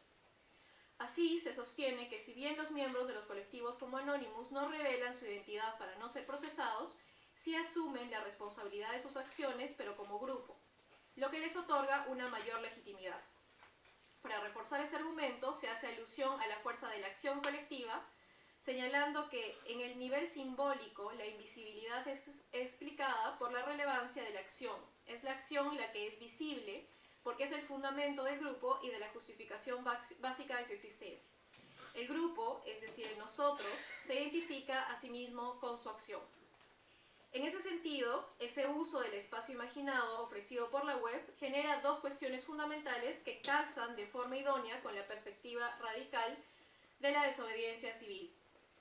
Por un lado, el elemento de la contribución entre los participantes permite el desarrollo de lazos e identidades colectivas que enriquecen el carácter democrático de la lucha. Por otro lado, las tácticas creativas utilizadas reducen los costos de la movilización y a su vez incrementan la eficacia real de la crítica. Como vemos, con el logro y la conjunción de ambos aspectos, es decir, de la identidad colectiva y la eficacia política, los movimientos como anónimos podrían ser incorporados en la noción radical de desobediencia civil. Y para diferenciarlos de otras acciones que tienden más hacia conceptos como el hacking no activista o el ciberterrorismo, habría que hacerlo a través de la verificación de una doble justificación simbólica. Por consiguiente, para que una propuesta virtual sea considerada como legítima, tendría que estar sustentada en una defensa del derecho a la libertad individual, por un lado, pero a su vez dicha defensa debería ser parte de una demostración de autodeterminación colectiva. Una vez que hemos llegado a este punto, aún queda un factor relevante por analizar: los daños potenciales y los generados. Con la introducción de este factor queremos deslizar en la presentación una primera pregunta dirigida a la perspectiva radical de desobediencia civil propuesta. Si bien es cierto, estamos de acuerdo con que el intento liberal por delimitar idealmente los rasgos de una protesta social legítima reduce las posibilidades de muchas formas de lucha que son auténticamente políticas y democráticas, no obstante, una interpretación que únicamente resalta la potenciación de la ciudadanía posibilitada por las recientes tácticas de protesta digital ofrece una visión desde mi punto de vista parcial del fenómeno. Nos explicamos. No solo las tácticas digitales de protesta colectiva utilizadas en la última década evidencian una gran complejidad en su planteamiento, justificación y ejecución, sino que también son altamente complejos el tipo de actores comprometidos y afectados, así como los efectos ocasionados tanto en el ámbito público como en el privado. En relación con ello, hay que recordar que la perspectiva radical de desobediencia civil propone también un análisis de casos concretos con la finalidad de evitar hacer generalizaciones y no caer de esta manera en la mirada reduccionista de la perspectiva tradicional. Debido a ello, no es del todo correcto asumir que cualquier acto realizado por o en nombre de Anonymous, por ejemplo, deba ser considerado como un supuesto legítimo de desobediencia civil electrónica. Lo que correspondería más bien es analizar incluso dentro del propio movimiento cada una de las acciones ejecutadas. No obstante, con la pregunta que queremos plantear nos referimos a la otra cara del fenómeno, en donde la protección ya no está focalizada en los nuevos modos de organización social y democrática, sino más bien en los receptores de aquellos. En el caso de Anonymous, que venimos mencionando, por ejemplo, las movilizaciones sociales digitales no solo son dirigidas en contra de miembros corruptos del gobierno y del sector estatal en general, o en contra de leyes o políticas públicas específicas, sino que además encontramos empresas privadas o incluso a individuos particulares, quienes muchas veces ven afectados sus derechos individuales como la privacidad personal o la propiedad digital. Ante ello, la pregunta que proponemos quiere llamar la atención sobre la posición que la teoría en general y la teoría crítica en específico debe tomar en este escenario complejo en el que la desobediencia civil debe ser repensada a partir de su potencial confrontacional y crítico, pero también desde sus efectos nocivos. Y con esto llego a la tercera parte de la exposición, donde planteo la última pregunta. ¿Cómo debe entonces responder la teoría ante el poder confrontacional de las formas más recientes de desobediencia civil electrónica? Estamos totalmente de acuerdo en que la perspectiva radical de desobediencia civil busca empoderar las prácticas de lucha de aquellos ciudadanos que en muchos casos están excluidos de los mecanismos institucionales de acceso al sistema político. Asimismo, coincidimos con la idea de que, desde la perspectiva radical, la propuesta del ciudadano no estará únicamente restringida a denunciar leyes, políticas o decisiones que considera injustas o insuficientemente democráticas, sino que sobre todo su protesta estará dirigida a erosionar las estructuras sociales asentadas y a reconfigurar la agenda política en sí misma, como hemos escuchado en las dos exposiciones anteriores. Un ejemplo que podría encajar en esta idea es el caso de las acciones colectivas de muchos grupos cibernéticos que se pronuncian en contra de un uso regulado de la web y que reclaman más bien por una apertura total y democrática del intercambio de información. Algunos de estos movimientos son conocidos como hippies cibernéticos o ciberanarquistas, dado que las acciones de hacking politizado que promueven no tienen un objeto político de protesta en concreto, como una ley, por ejemplo, y debido a ello, para poder comprender su justificación, es necesario observar el contexto discursivo desde el cual se ejecuta la acción. Si bien este caso no podría ser considerado como un supuesto de desobediencia civil desde la perspectiva liberal, sí podría ser estudiado desde la perspectiva radical, como hemos visto. Ello debido a que el tema de la forma en que actualmente concebimos y usamos el Internet no está cerrado y por lo tanto podría ser perfectamente insertado en el debate público para seguir siendo discutido. No obstante, así como con esta propuesta teórica de replantear lo que entendemos por desobediencia civil se abre el marco de posibilidades para nuevos modos de acción colectiva, la teoría también debería servir como fuente reflexiva de todo el fenómeno en conjunto. Entendemos que en términos generales la perspectiva radical no se opone al liberal, sino que la complementa, ofreciéndole un mayor espectro de análisis. A pesar de ello, hay puntos entre ambas perspectivas que al momento en que se concretice el análisis en situaciones reales, las respuestas que ofrecen ambas perspectivas pueden incluso llegar a ser contradictorias.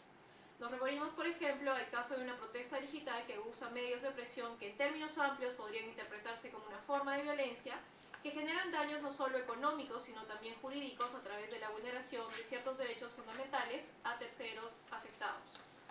A pesar de que el estudio de la desobediencia civil no se reduce a su dimensión ética o jurídica, en la práctica estas dimensiones, sobre todo la jurídica, son valoradas al momento de decidir si ciertas formas de lucha social deberían ser o no sancionadas. Por ejemplo, en el caso de nuestro país, se ha determinado a través de un estudio que la gran cantidad de protestas sociales son criminalizadas, es decir, hay una tendencia del Estado a criminalizarlas. Ante ello, la pregunta que queda pendiente es si la perspectiva radical de la desobediencia civil que surge de una reconfiguración teórico-crítica es compatible con alternativas de sanción posterior y proporcional a las vulneraciones que las nuevas tácticas de acción política generan en el espacio público y en el espacio de los otros derechos y libertades protegidos en las sociedades más o menos liberal-democráticas. Gracias. Bueno, ahora a continuación vamos a dar tiempo-espacio a Robin para que responda, digamos, a las ponencias de Noemí y Franco. Muchas gracias por las dos ponencias muy interesantes. Hay muchos puntos que tenemos que discutir, creo. Ahora voy a hablar en inglés porque es un poco más fácil para mí. Si hay un problema con la comprensión, pueden traducir, pero voy a hablar muy simplemente. So there are a lot of points in both presentations, Gianfranco and Noemi's, which I would like to discuss and where I also have not really figured out what to think. So many of these questions are really very difficult and open. I will just mention a few elements of a possible response with regard to both the points that Gianfranco was raising and the points that Noemi was raising.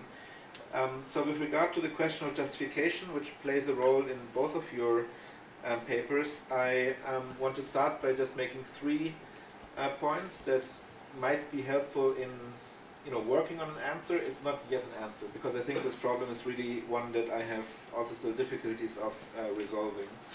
So first I want to invoke a distinction that Hannah Arendt makes between justification on the one hand and legitimacy on the other hand. For Arendt, justification is the question of whether this concrete act of disobedience is justified or not, under these concrete circumstances, with these concrete features, etc. And I think Hannah Arendt rightly points out that it cannot be the job of the philosopher to say that, but it has to be a matter of public debate and controversy. There's no general answer to such a concrete question of the justification of this or that act. Of course, the philosopher can participate and can help to clarify the concepts, etc., but we cannot determine that question ourselves. The question of legitimacy is the more general question of what the role and function is of disobedience under certain circumstances. And that was what Arendt was interested in, and that's also more the level on which I try to think about civil disobedience. Now, that does not mean that we cannot say anything normatively relevant. Yeah? So I think there's still some normativity there, even if we say it's not about justification, it's more about legitimacy, and the concrete assessment has to be done basically by the public in controversial discussion. I think that's the second point I want to make, that there are three basic aspects that are normatively significant if we talk about the legitimacy of certain forms of disobedience. And I think that is true both for the offline forms of civil disobedience as well as for the digital ones. And to put it very simply, I think there's the moment of, let's say, input. So what's the motivation? What are the justifications that the agents give? Why are they doing it? There's the process, the act of disobedience or the practice of disobedience itself, and there is the effect or the result that this disobedience has. Yeah, so input, why is it happening? Process, what exactly are they doing? And result or effect, what are they achieving? And I think all three dimensions are relevant to assess the legitimacy of certain forms of protest. So for example, if someone provides a racist justification for their act of disobedience, that's not very promising. I mean, that's not a very good justification. Whereas if you can provide, let's say, for example, a more procedural justification with regard to democratic deficits or ways in which people were excluded from the process, then that's a more promising justification. Now, that doesn't mean that you can use this criterion very simply to determine what's okay and what's not okay, but it gives you some kind of indication, I think. Similarly, with regard to the second dimension of process, yeah, you can ask, has the protest been organized in ways that are themselves, for example, more or less democratic, more or less self-reflexive, more or less self-critical? Are the people who are engaging in this protest, are they asking themselves, for example, what are we, are any rights violated in the process of this protest? Or does everyone who is affected, is everyone who is affected able to participate? Or do we engage in forms of action that exclude people from participating? One important question is, for example, are the more vulnerable members of the community able to participate? Yeah, we often assume that everyone can simply appear in public space and start protesting, but we also know that this is not the case. For example, if you're an irregular immigrant and you don't have papers and you go to a protest and the police comes and arrests people because they block the street, you're in much more trouble, obviously, than someone who's a citizen of the state and who will not have to really worry about that. And I think it's important for protest movements to also ask themselves, well, if we do that, can everyone participate, and what are the effects of that? So that has to do with the legitimacy or the normative assessment of the process. And then the third dimension has to do with the results and the effects. So is it actually going to achieve or help achieve what we are trying to do, or will the results be problematic? And I think, again, to put it very crudely, I mean, on all three dimensions, I think there are reasons to be skeptical that, for example, the extreme right-wing forms of disobedience would really, in a way, qualify, because, well, they are usually sort of racist in motivation, which you can criticize. They are very problematic in the way in which they are organized. They're usually very hierarchical. There's little space for critique or dissent in these movements themselves. They're very homogeneous. They rely on exclusion also in the process. And of course, the aims that they try to achieve are also ones that you can sort of criticize. So I think on all these three levels, there's some normativity that also has to do with the concept of civility or the civil in civil disobedience. I mean, I want to have a more minimalist approach. It is not so normatively overloaded, but I think there's still also some normativity there. I can maybe again use Hannah Arendt to explain that a bit more, because you asked, Gianfranco, whether the liberal principles are sort of thereby built into the conception. And in a way, I would rather like to avoid that, because then you would have, in a way, external principles that are imported as constraints on what is going on. I think Hannah Arendt has a more promising idea. She basically says that, well, there's a certain normative content in the civil. Yeah? And civil, that's also what I try to say, means that you relate to each other in political rather than, for example, military ways. Now that leaves a lot of space for confrontation. and I actually even think for certain forms of violent confrontation. When you're at a demonstration and the police attacks you and you use certain forms of limited violence to defend yourself, that does not mean that you aim at killing the policeman or sort of think that he shouldn't be a citizen anymore or whatever. I mean, it's compatible with thinking that you stand in a political relation and that also in the future that these police officers could be part of the political community. Of course, there can also be situations in which this is no longer imaginable, and that's also possible, but then it's not a situation of civil disobedience anymore, right? It doesn't mean that it's illegitimate, but then you can make a distinction between civil disobedience and other forms of resistance that go further. So I think in the civil, there's also a kind of normative content that you can then apply to the input, to the process, and to the effects again. Okay, and then the last thing I want to say with regard to the justification is that, and it's also something Noemi I think said, that it's in principle meant as a kind of pluralist model. Yeah? So I don't want to say all the justifications or the legitimacy has to be generated by this kind of democratizing role. I also think that still there are forms of disobedience that are legitimate precisely because they defend liberal rights. I just think that you cannot reduce it to liberal rights. Yeah? So it's meant indeed as a kind of complementary approach, although I agree with you that there can also be conflicts with that. I also think that there can be forms of ethical or substantial convictions that legitimize civil disobedience, probably even religious convictions that cannot be shared by all members of society. The only thing I would then say is that there's a higher burden of justification in a way. Yeah? So if you can point to certain distortions of the political process and say, well, certain people were not included that should have been included, that's in a way a much easier argument to make in order to establish the legitimacy of a certain form of disobedience than to say, well, because my religion mandates it or so. I cannot explain it further, but that's just how it is. And then the burden of justification is in a way much higher. Okay, now I also want to shortly say something about the digital disobedience case that Noemi was talking about, which I also find very fascinating, but also very difficult, and it raises these new phenomena. They raise a lot of questions. What troubles me most, but I think also troubles you, is that they are very quickly criminalized. It's much easier nowadays, also in Europe and the United States, to criminalize forms of digital disobedience in contrast, for example, to forms of civil disobedience, which are also often criminalized, but not as much.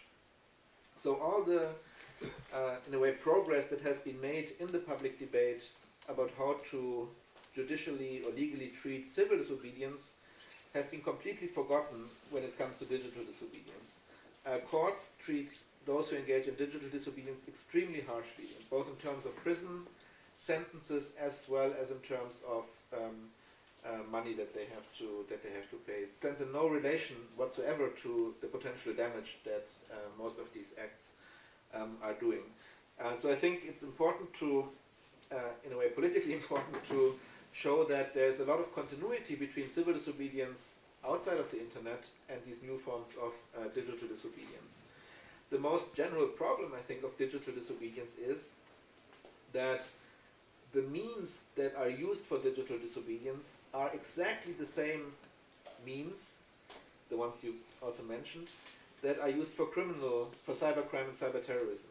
Yeah? If you engage in civil disobedience outside of the internet, that's not the case. Yeah? If you occupy a street, sit down on the street and block the traffic, it's pretty clear that that's going to be a political protest and not an act of, like a criminal act. I mean, no criminal would, okay, maybe in some very absurd scenarios it's possible to imagine it, but usually forms of civil disobedience are clear for their political, the form itself is sort of clearly identifiable as political. Whereas if there's a DDoS attack on a website or hacking, etc., it's from just looking at it, you don't see whether it's political or criminal. I mean, there are some indications, but the form is the same.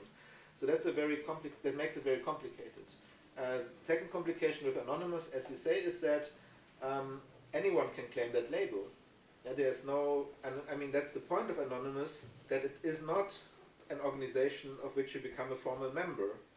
Anyone in a way can claim to be anonymous and to, I mean, that's also how the label came into being, and to act in the name of Anonymous.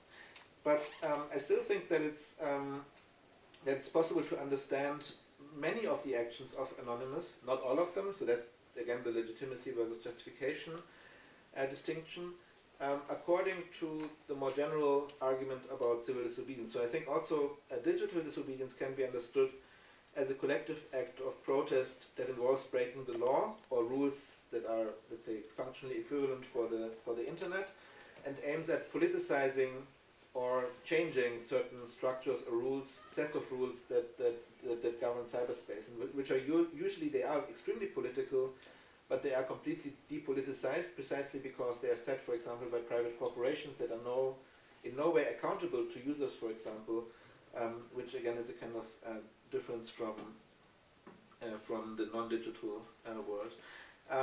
Now, so I agree with you that one shouldn't say that all actions of Anonymous, for example, are by definition actions of civil disobedience. I think you're right that there are a lot of extremely problematic things that are happening under that label as well, and that also those who are active in Anonymous have not been very good at, figuring out how to deal with this. Yeah? There's a lot of digital symbolic violence, sometimes also real violence, especially also again directed against women and racial minorities, and those active in cyberspace have been very bad in dealing with this. And I think again you could argue that a lot of these forms of basically digital harassment are clearly not civil in any kind of sense of civil that is tied to political. Yeah? But at the same time I think that the question of damage is a very complicated one, because mostly digital disobedience is indeed mostly symbolic. Yeah? So the most famous cases of Anonymous, where they, for example, blocked the Visa homepage, the PayPal homepage, etc., in the whole debate after WikiLeaks, when Visa, PayPal, and so on stopped because the US government wanted them to stop to transfer money to WikiLeaks. Anonymous took their websites down. The economic harm was really small. At no point was actual transaction capacity of Visa or PayPal affected. It was only the website that you couldn't reach. Yet, Visa and PayPal claimed that they had huge damages. Yeah? But it was, for all experts, it was clear that that was ridiculous in a way.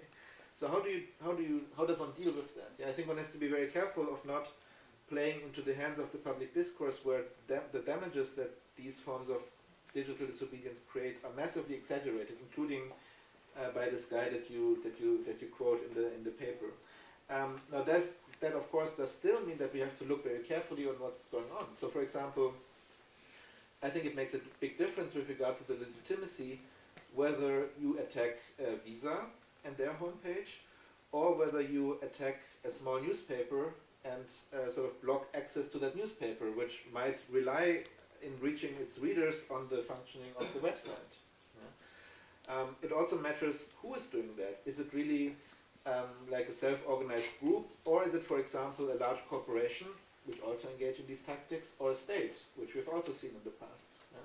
So I think that's where, in the case of digital disobedience, we have to do some of the more normative work to look, who is doing it, against whom are these tactics used, and what exactly is their effect. Are they aimed at disabling a website or a computer system, or are they largely symbolic in trying to arouse public interest, politicize a question, etc., which was, I think, mostly the case with Anonymous. But you're right that it's not all rosy, not all positive with regard to it. Yeah, sorry, it was already a bit longer than planned, but these were all very interesting points. So I just stopped. Gracias, Robin. Bueno, el público tiene preguntas. Sí, Miriam. Creo que no sé, ¿no? ¿Yo? A ver, Miriam y luego el señor. Bueno, me gustaron mucho también las tres ponencias, ¿no? También muy interesante la cuestión de la digital de hoy, ¿no? Con la cuestión de la desobediencia civil, pero tengo más preguntas más generales, entonces, de lo digital tampoco entiendo todos los aspectos, las posibilidades de hacer resistencia, ¿no? O de desobediencia civil. Una es la cuestión, ¿no?, del progreso y del regreso, que apareció tanto con Gianfranco como con Robin. La cuestión del progreso, de la resignificación de los términos, ¿no?, que es lo que tú mencionaste, Gianfranco, la resignificación, tú dijiste, de los principios, ¿no?, de origen, que me pareció que fue lo que tú usaste para hacer la distinción entre lo que pueden ser los protestos de Venezuela y los protestos de Perú y la manera como se interpretan eso, cuáles serían progresivos, regresivos. Yo estoy de acuerdo con sus conclusiones, ¿no? Pero está siempre el problema del progreso, ¿no? Incluso el criterio formal del progreso, cómo es que se puede justificar como un criterio formal, más allá tal vez de lo que estaba diciendo Robin, que es la cuestión de quién puede participar del propio progreso, la cuestión procedural de quién participa de las decisiones, tal vez fuera lo único que podemos decir, porque las otras cuestiones, otras formas recientes que ha tenido la teoría crítica de hablar del progreso como mejores formas de resolver problemas, no me parecen convincentes porque es difícil decir cuál es la mejor forma, ¿no? Para eso vas a necesitar un criterio externo otra vez, ¿no? Yo tampoco tengo la respuesta de dónde sacar el criterio, cómo vas a decir cuál es la resignificación que es progresista y cuál no es, ¿no? Porque puede haber también un conflicto, en algunos casos es medio obvio también, ¿no? Nosotros sabemos cuáles pensamos que son las progresistas, pero tenemos un criterio externo, ¿no? ¿Por qué las más inclusivas son progresistas? Porque nosotros partimos de un punto de vista universalista, pero eso todo es también presupuesto, ¿no? Y la cuestión procedural tal vez fuera lo único, pero también presupone que nosotros partimos de un cierto punto de vista, ¿no? Yo también parto de ese punto de vista, pero yo no sé si hay algo más que podemos decir para eso, porque esto vale tanto para lo progresista como para lo regresivo, ¿no? También sabemos que es lo regresivo, pero es porque presuponemos o ya tenemos en mente que lo más inclusivo es lo más progresista, ¿no? No sé si hay como... Si hay alguna otra forma de pensar, es un problema toda la crítica, pero no sé si ustedes tienen una respuesta porque yo no la tengo, ¿no? Y el otro punto es sobre, Robin, la cuestión de la desobediencia civil, y tú dices también de otras formas de resistencia, ya que estabas hablando también de Hannah Arendt, a partir de dónde tú harías una diferencia entre la cuestión de la revolución para Hannah Arendt, justamente las revoluciones que ella llama políticas, no las revoluciones sociales que no le gustan tanto, y si sería un criterio también, o sea, la cuestión de la diferencia que establece entre violencia y poder, porque violencia no tiene toda esa cuestión, la violencia no crea nada, destruye pero no crea nada, el poder es quien tiene que ver con la acción conjunta de las personas en el espacio público, es lo que crea, ¿no? ¿Tú harías esa distinción entre violencia y poder? Ahí cómo se podría pensar eso, ¿no? Ya que estamos hablando también de Hannah Arendt. Señor, su pregunta, sí, y luego contestan, por favor. El concepto de progreso es problemático, según mi punto de vista.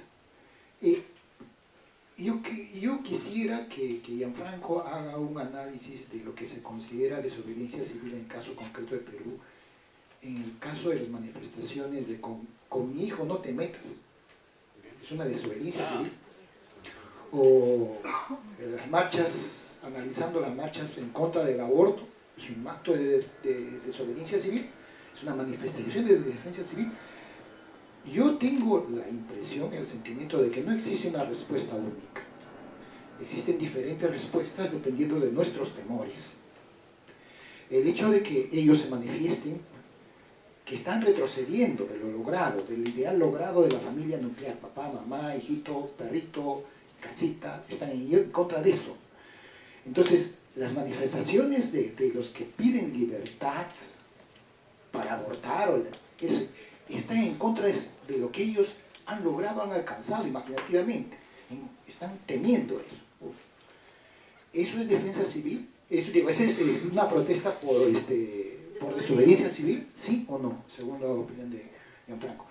En caso de Noemí, yo tengo una pregunta y una inquietud en cuanto a lo que se está sucediendo de acá a 10 años, con lo que sucedió con la primavera árabe, que hubo una mezcla de utilizar los medios que existen y desencadenar una serie de fenómenos que desencadenaron inestabilidad del Estado ¿se puede juzgar eso como desobediencia civil a través de, ¿no?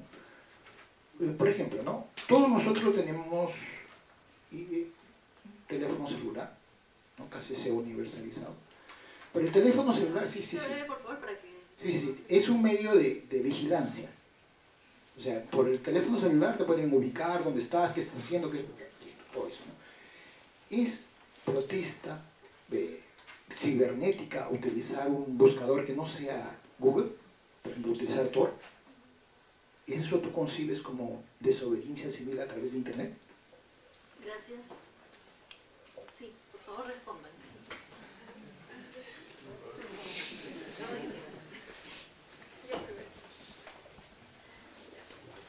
Bueno, respondo rápido para darle.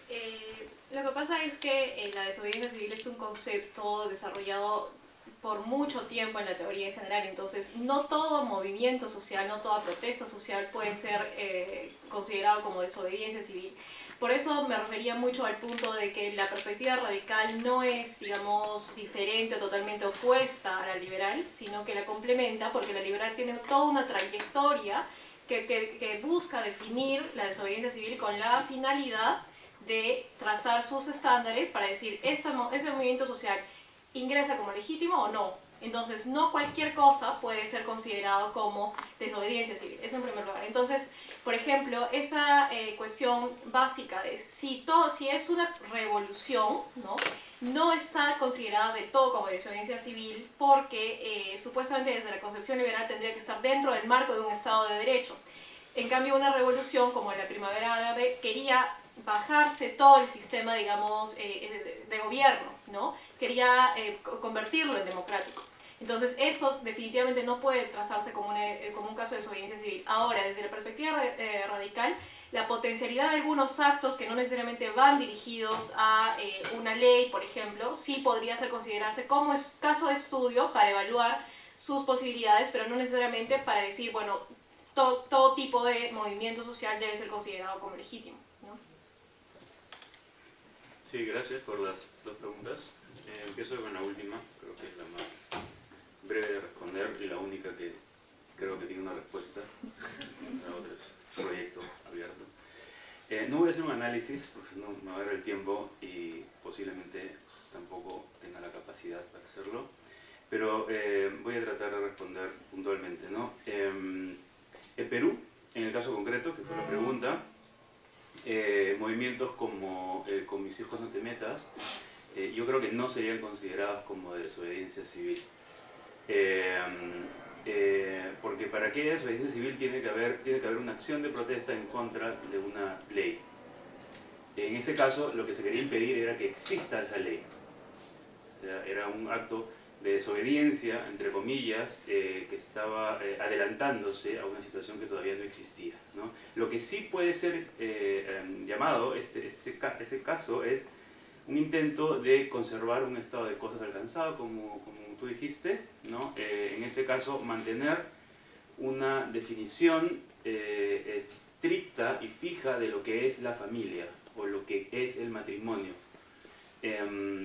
Con el ejemplo del matrimonio se usa muchísimo, no en vano, para ejemplificar y para explicar cómo funciona el progreso y la regresión en el contexto de la teoría crítica, porque es justamente una categoría social sobre la que ha habido muchas luchas en los últimos años, simultáneamente casi en distintos países del mundo, ¿no?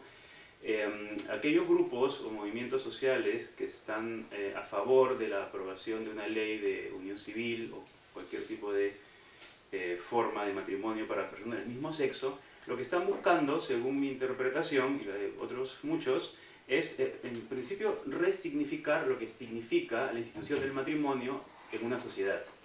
Y movimientos como el de Con mis hijos no te metas, lo que está haciendo es impedir que esa institución modifique su significado de tal manera que pueda incluir a grupos hasta el momento excluidos, ¿no? No se trata de que el matrimonio simplemente se mantenga semánticamente igual y se amplíe el círculo de los incluidos, porque para que eso ocurra tiene que modificarse el significado mismo de la institución del matrimonio, ¿no? Que ya no sea concebida principalmente como una forma de administrar la procreación humana, por ejemplo, sino que sea entendida de una manera distinta, como una manera de fomentar la felicidad de los seres humanos que deciden vivir con la persona que aman, por ejemplo, de modo que su definición sea más abierta y pueda involucrar a grupos que no sean, o personas que no sean heterosexuales, ¿no? Entonces, la respuesta es no. Yo no creo que sea desobediencia civil el luchar en contra de una ley que modificaría un estado de cosas, ¿no? Pero eso depende de la sociedad en la que se dé una determinada lucha, ¿no? O sea, depende de las leyes que existen en esa sociedad y que el movimiento vaya en contra de ellas para poder hablar de desobediencia civil, ¿no? En todo caso, ¿no? Y luego, esa pregunta es complicada, yo tampoco tengo una respuesta exacta. Quiero decir un par de cosas muy breves solamente.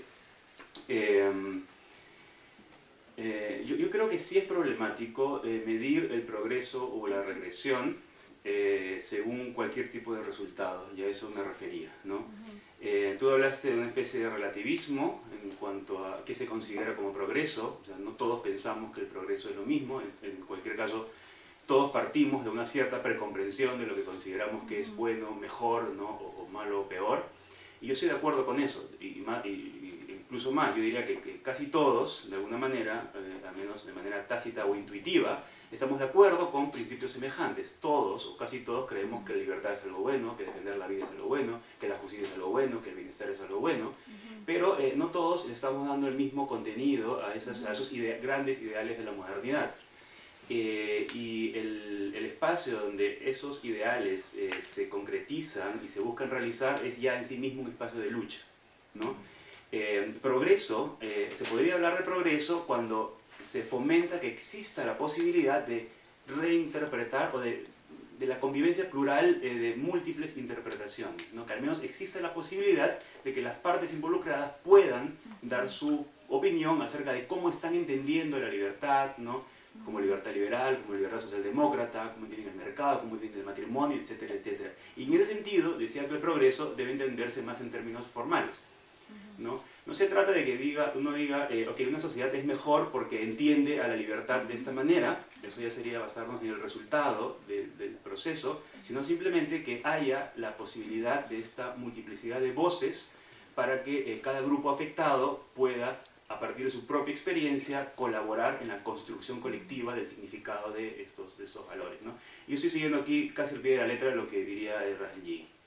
¿No? O sea, cuando Russell habla de el progreso se mide en términos de mejores respuestas a los problemas, no está hablando en términos sustantivos, de hecho lo niega explícitamente, ¿no? Y no digo que se pueda decir cuál respuesta es mejor que cuál, ¿no? Qué respuesta es mejor que otra, simplemente está hablando.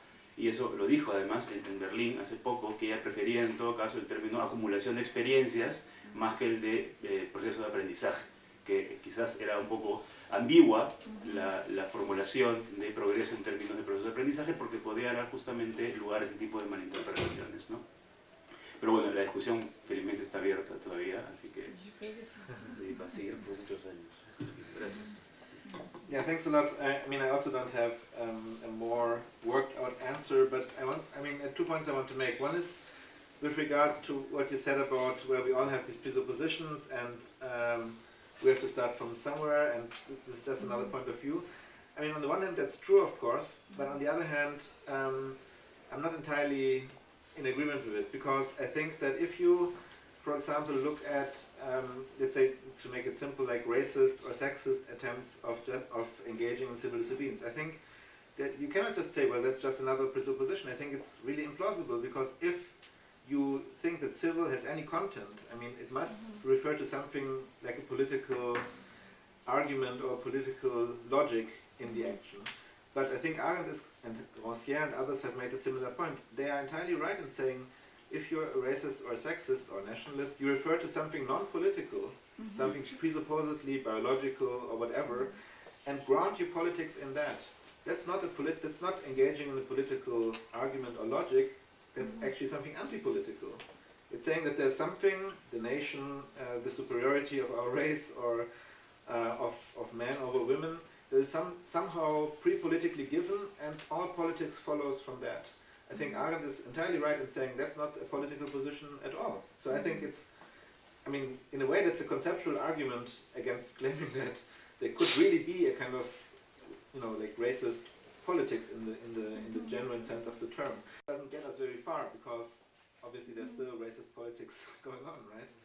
But it's still, I think it's still important to sort of think about that, because it gives you maybe an argument that is neither external, you know, we have universal values and now we just apply them, nor is it simply internal, saying that, yeah, there are all these presuppositions and then you have to somehow fight it out. But somehow it's about the logic of the political space, or in the case of civil disobedience, the logic of what that civil in civil disobedience means. Now, I think the civil shouldn't be understood as it often is, as, you know, we have to be polite, we have to be somehow nice to each other, etc., etc. That's not the case in politics, I think. But it does have to mean that there's some kind of civil bond, and I think that's really hard to reconcile with, you know, a truly racist or sexist political agent. So I think that's something to think about. And that doesn't mean that, for example, anti-abortion protest is by definition ruled out from ever being civil disobedience, but it does mean that in most empirical cases it fails to claim that label successfully. And I think that's another part of the symbolic struggle I've been talking about. I mean, not only should we try to defend the label for certain movements who are not granted it, you know, from Black Lives Matter to maybe the Animal Liberation Front, who are labeled as terrorists, etc., but we should also dispute other movements the label. Yeah? I mean, in Germany you have, for example, anti-Muslim, Pegida is even the harmless variant in a way. Yeah? You have much more hardcore movements who say this is civil disobedience against mosques, etc. Yeah, I'm sorry, but I mean, you can't use the label that Martin Luther King, Gandhi, etc. used rightly for what they are doing for such a cause. And I mean, that's not only philosophical but also a political point. Now, just one word on what you said about Arendt, disobedience, revolution, violence, power. I think, I mean, there's an important distinction, but at the same time, Arendt is very good at pointing out that there's a link. Disobedience for her is the attempt to, in a way, keep the revolutionary spirit alive within an existing order, without necessarily abolishing that whole order. So again, she wants to go out of the opposition between either it's a revolution or it's just politics as usual. In a way, civil disobedience is supposed to be somehow playing with the revolutionary logic without going for full-scale revolution. It can develop in that direction, of course, but that's not the kind of starting point. And I just think that her distinction between violence and power is, although it's very interesting and useful, I think it's also too rigid and ultimately not convincing, because I think, of course, I mean, you know, in many cases violence has these destructive properties and does not generate power, and in many cases power simply depends on numbers, but it does not in all cases. I mean, violence can also, I mean, and Arendt says that herself actually in the book on violence. Yes, she says in some situations violence is all you have, and then violence can be better than just doing nothing. But that doesn't mean that we're yet in a truly political situation. It can simply mean, like in the colonial context, that there's no space for politics, because it's such an asymmetrical relation of domination that you, like Fanon and others have also argued, you have to establish the political space in the first place, and you cannot under all circumstances do that by political means, which obviously neither for Fanon nor for Arendt meant that violence is somehow unproblematic. Yeah, so I think in a way these categories are important, but they're also more complicated in their relation. Bueno, casi las 5, pero si alguien tiene alguna pregunta breve, si no, bueno, continuamos la conversación en todo caso afuera, para quienes quieran conversar todavía. Muchísimas gracias por haber asistido, gracias Noemí, gracias Robin, gracias Gianfranco por estar acá. Nos vemos mañana en la noche sobre populismo.